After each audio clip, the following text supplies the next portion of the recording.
Hey everyone, hope your day is going well. We are back with another reaction. We're going to check out The Last Time I Saw Richard by Joni Mitchell, the last song on her album Blue, which is an incredible album. I've now reacted to all songs on it, some of them out of order, but I'm glad that I did it cuz man, it's really a masterclass in writing and musicality. It's amazing. A vocal masterclass as well. All right, let's go.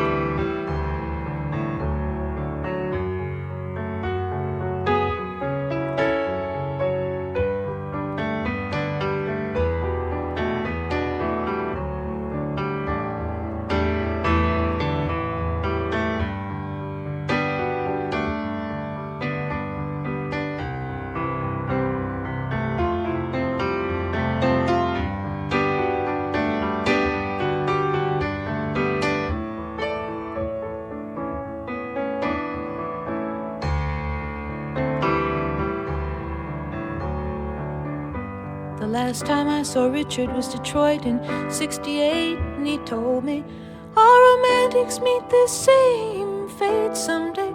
Cynical and drunk and boring someone in some dark cafe. You laugh, he said, you think you're immune. Go look at your eyes, they're full of moon. You like roses and kisses and pretty men to tell you all those pretty lies, pretty lies. When you gonna realize they're only pretty lies, only pretty lies, just pretty lies. Wow. Her voice is just so magical. The way she uses it is sometimes it makes it harder to concentrate sometimes on the words. And people know I like great writing, which she is so good at. But sometimes you just get lost in her vocal acrobatics. It's amazing. Wow. The piano is so beautiful too. The beginning, that opening piece. Yeah, she plays the piano so well. And like I said in the beginning, the musicality in this album, the writing, the vocals, man, that's chef's kiss. And the storytelling too, right? You're always right there with her.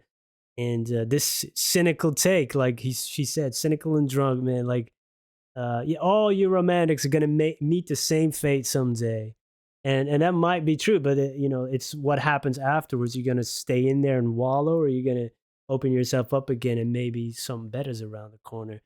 But when you're in that cynical state, maybe a little bit drunk at the bar, when are you finally gonna realize it's all lies? It's pretty lies. Why even bother? All of that. You know how these rants go. We might have done some of ourselves. Oh, oh, she's so good. What a writer. Just pretty lies. That voice.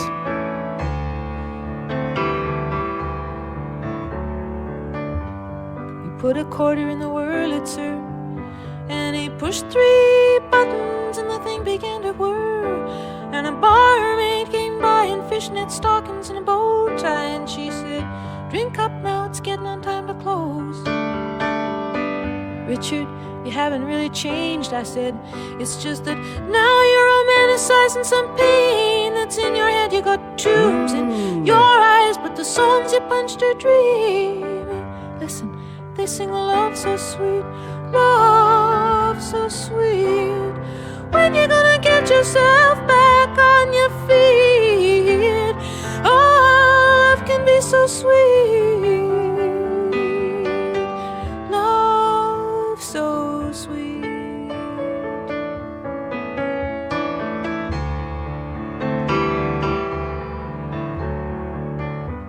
Richard got married to a figure skater, and he bought her a dishwasher and a coffee percolator, and he drinks at home now most nights with the TV on and all the house lights left up bright.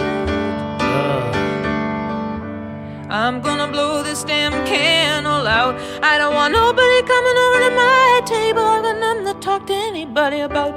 All good dreamers pass this way someday, hiding behind bottles in dark cafes, dark cafes. Only a dark cocoon before I get my gorgeous wings and fly away. Only a phase. These dark cafe days.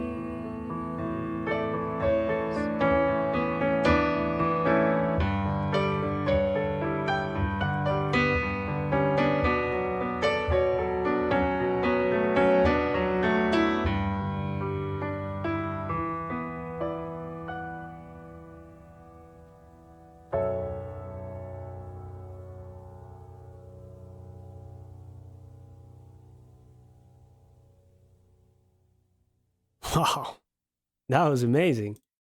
Again, beautiful singing, amazing piano playing, all these different rhythms and cadences, inflections in her voice, the notes up and down, the writing incredible, some of the scene setting.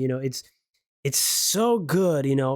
As I write, but I write novels. Not songs. It's an entirely different skills, but there's some overlap here and there, right?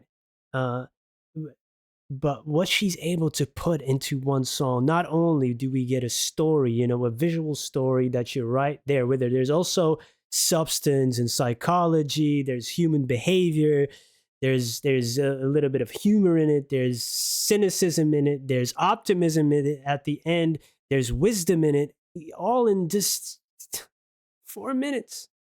And you got to realize the first minute was piano playing, the last 15 seconds too, so less than 4 minutes. Oh, there's different uses of the senses. You can hear, they're putting a quarter. The Wurlitzer, it says, I'm assuming that's a brand of jukebox. Is it jukeboxes?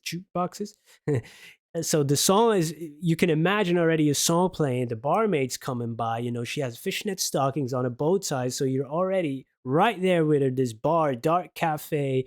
But then they're talking about later on his marriage and his home, dishwasher, coffee percolator, all these mundane things, everyday life. But now he's not at the bar anymore. He's just drinking at home, which makes it even more sad. All the house lights left up bright. It's not a candle anymore. It's artificial light. So there's a lot of subtext going on. It's incredible. Oh, I love when you come across such great writing. It's just, I love it, man. It gets me so inspired. And she's even talking about, now you're romanticizing some pain that's in your head, which we do often, that darkness inside of us. We sometimes, even when we get past it, we kind of miss it and romanticize. And it's a pitfall, because you can go back to it and say, oh, maybe I shouldn't have done that. The brain gets selective and cherry picks moments. We want to remember the good or the bad about some things. Very interesting. And this is all in her writing. I don't know how old she was at the time. I guess very young. It's all of that, when you take into account these artists that I sometimes check out on this channel that were also young when they do this. Oh, man. It's pretty crazy. It's pretty crazy. And yeah, everybody has to pass this way. All the dreamers, But again, that ending optimism there, only a dark cocoon before I get my gorgeous wings. So this is just a phase. Like the cocoon, it can become a butterfly. So even in that darkness, okay, you can stay in it, but maybe it's just a phase, these dark cafes. Great rhyming. Uh, so yeah, that's nice. We have our dark days. We spend our time at the bar, but maybe there's some light at the end of that. Beautiful, man. Wow. Impressive stuff. Impressive stuff. All right. Looking forward to explore more of Joni Mitchell, her music, and if you have any other recommendations or albums, let me know. Thank you so much for being here. Hope you have a great day. Goodbye.